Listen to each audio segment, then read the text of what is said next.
Salut à tous, c'est Axel de testmobile.fr. Aujourd'hui un test qui a été pas mal attendu, le test du Samsung Galaxy S2.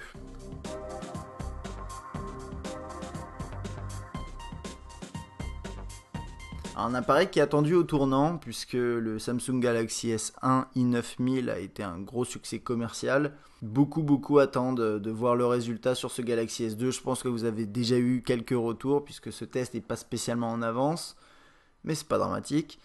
Et effectivement, c'est un appareil vraiment très intéressant. Alors, autant vous dire tout de suite, ce test vidéo va être extrêmement long. Pour que ce soit un petit peu plus digérable, entre guillemets, je vais le diviser en plusieurs parties.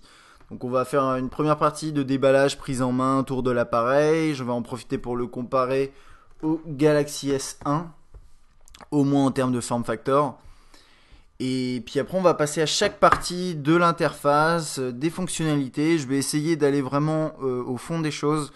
Et donc pour cela, ça va prendre du temps. Et pour pas que ce soit vraiment trop long pour vous, ce que je vais faire, c'est que je vais faire pas mal de petites vidéos de moins de 10 minutes si possible. Je pense que je vais aller plus loin, mais bref. Ok, donc, je vais commencer par un petit déballage. Alors, vous avez vu la boîte, hein, c'est un des appareils les plus attendus de l'année sous Android, et c'est une petite boîte. Et la boîte du Galaxy S1 était également petite, donc c'est pas vraiment surprenant. L'appareil, on va regarder rapidement ce qu'il y a dans la boîte. Et souvent, c'est vrai que petite boîte veut aussi dire assez peu de contenu, et c'est vrai que c'est le cas. Hein. Donc, on a un guide de prise en main qui est assez petit. Il n'y a pas grand chose dedans. Donc ça va avec les écouteurs. On a un câble USB, micro USB qui a l'air plutôt court. Ouais, plutôt court. Des écouteurs intra-auriculaires qui ont l'air sympas. Je les ai pas essayés en toute franchise. Mais comme d'habitude pour ce genre de choses, vous pouvez mettre vos propres écouteurs. Un chargeur qui est petit, donc c'est plutôt pratique.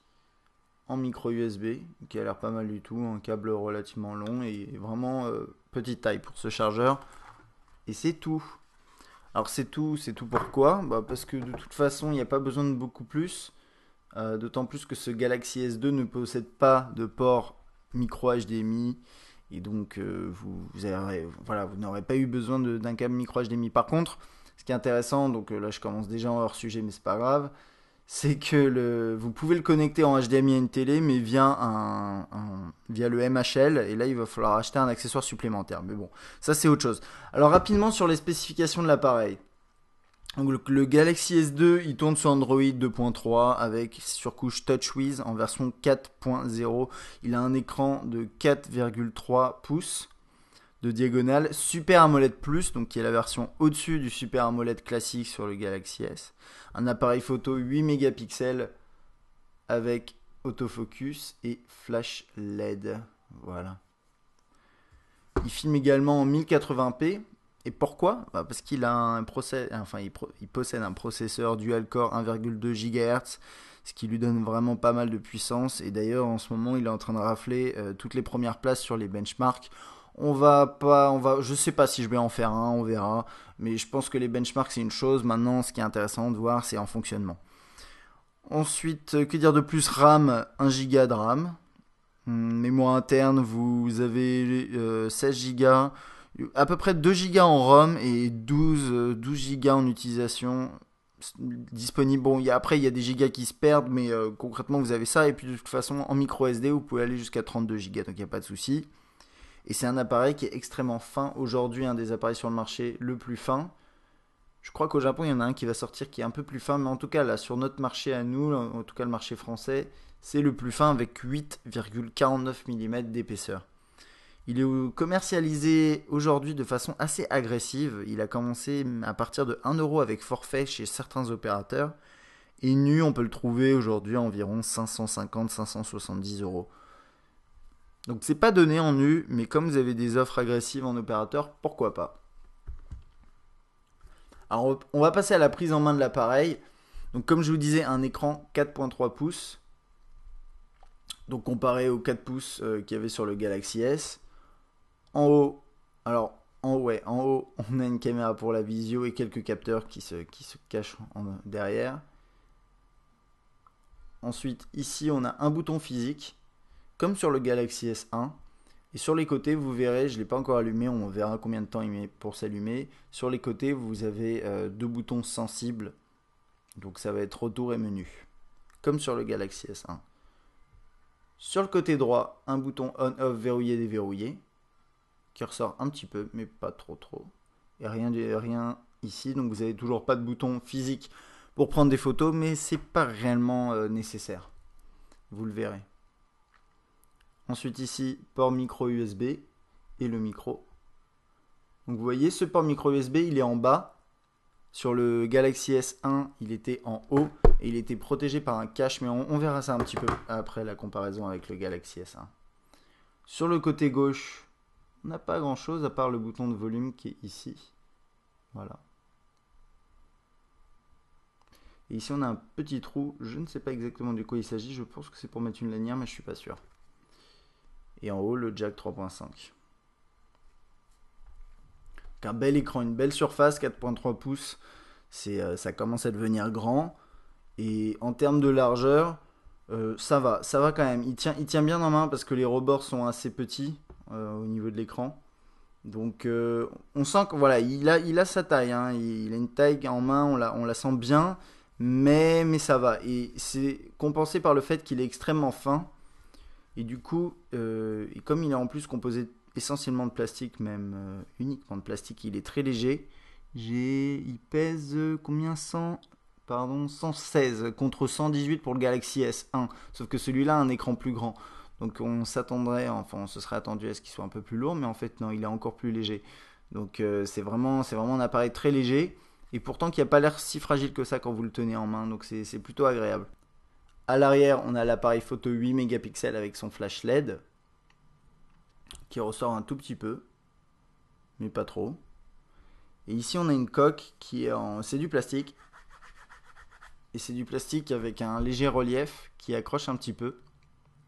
Enfin, quand je dis accroche un peu, non, ça accroche pas. C'est pas tout à fait lisse. Et ça accroche pas non plus, c'est entre les deux. Derrière, on a une petite butte donc, qui fait comme ça. C'était assez similaire également sur le Galaxy S1. On a le logo Samsung ici. Et le haut-parleur qui, cette fois, est en bas dans le petit relief, quoi. En bas. Voilà, pour ouvrir la batterie, ça se passe par ici. Et c'est là qu'on se rend compte à quel point l'appareil est fin. Et en fait, cet élément-là est extrêmement flexible et très très fin, quoi. C'est vraiment c'est plastique à fond, et vous avez votre batterie ici. On va tout remettre. Voilà. Au final, la finition est plutôt bonne. C'est vrai que ça reste du plastique, hein, ça c'est une certitude, et on n'est pas sur des finitions comme on les trouve sur des Wave avec pas mal de métal. Mais la finition est quand même très bonne, et je trouve que globalement en main, il a l'air de meilleure qualité que le Galaxy S1. Alors c'est sûrement dû à ses contours qui sont très fins, très, très bien finis. Son grand écran, je sais pas, il y a tout un ensemble d'éléments qui font que c'est vrai que malgré le fait qu'il soit en plastique, bah, il a l'air de qualité en main et il craque pas, c'est ça qui est intéressant. Donc là, le petit craquement, c'était juste le truc qui n'était pas clipsé. Et puis voilà, je crois que j'ai fait le tour. Alors on va le regarder et le comparer au premier Galaxy S. Donc avec son écran 4 pouces. Donc vous voyez à peu près la différence de taille ici. Elle est quand même conséquente, hein. C'est pas... Je vais zoomer un petit peu pour que vous voyez mieux, mais c'est pas rien. C'est pas rien. C'est certain. Et on voit aussi qu'au niveau des bords, les bords sont un peu plus épais sur le premier Galaxy S. Alors ici on a un bouton, pareil, là ce bouton là qui est un tout petit peu plus petit on dirait. Mais c'est pas, ouais, c'est des détails. Donc on va pas comparer les interfaces parce que lui j'ai installé pas mal de choses, de launcher, etc. qui faussent l'expérience. Au niveau du dos, bah, on a une matière qui est différente. Enfin, c'est toujours du plastique, mais ici, il accroche un petit peu. Là, comme je vous ai dit, avec le relief, ici, il est plutôt lisse, avec le logo Google, etc. L'appareil photo qui était sur le côté, là, qui est sur le centre. C'est des petits détails, mais c'est à noter. Le haut-parleur qui était en haut, là, ici, il est en bas. Ce genre de choses. Niveau épaisseur, bah, il n'y a pas à dire, c'est certain. Je vais me mettre comme ça. C'est clair que le Galaxy S2 est plus fin. toute façon, là, on a 8,49 mm contre 9,9 pour le Galaxy S1. Donc ça se sent quand même. Voilà, là on le voit encore mieux. Sur le côté, donc on a toujours ce bouton là qui est un tout petit peu plus large ici, ce qui est pas plus mal. Ensuite à l'arrière, bah, on avait rien sur le Galaxy S1. L'ouverture de la coque se passait ici, là c'est sur le côté. C'est une question d'habitude. De toute façon, vous n'ouvrez pas non plus trop régulièrement la coque. Et le micro USB qui est en bas, moi j'admets que j'aimais bien le fait que, bah voilà, là je vous montre le haut, jack 3.5 et micro USB en haut sur le Galaxy S1. C'était pas trop mal parce que si vous aviez les deux câbles branchés, bah ça faisait deux câbles qui partaient par le haut et au moins vous n'étiez pas gêné sur le bas. Là, le problème c'est que quand on a les deux branchés, jack plus micro USB, ça fait un câble en haut et un câble en bas. Ça commence à faire beaucoup. Mais bon, c'est pas forcément des gros trucs. Le bouton de volume qui est très similaire sur l'un et sur l'autre. Et voilà, et puis au niveau de l'appareil photo, bien sûr, vous aviez pas de flash sur l'un, là vous aviez un flash. Et il faut admettre, vous le verrez au fur et à mesure dans ce test, que l'appareil photo du Galaxy S2 est largement mieux que ce qu'on avait avant. Et même sur le Galaxy S1, c'était un des défauts de l'appareil et qui a été largement corrigé. Vous le verrez. Donc ça c'était pour mon déballage et ma première prise en main du Galaxy S2 de Samsung. Vous avez vu aussi un petit comparatif en termes de design, de form factor avec le premier Galaxy S. La suite du test dans la prochaine vidéo.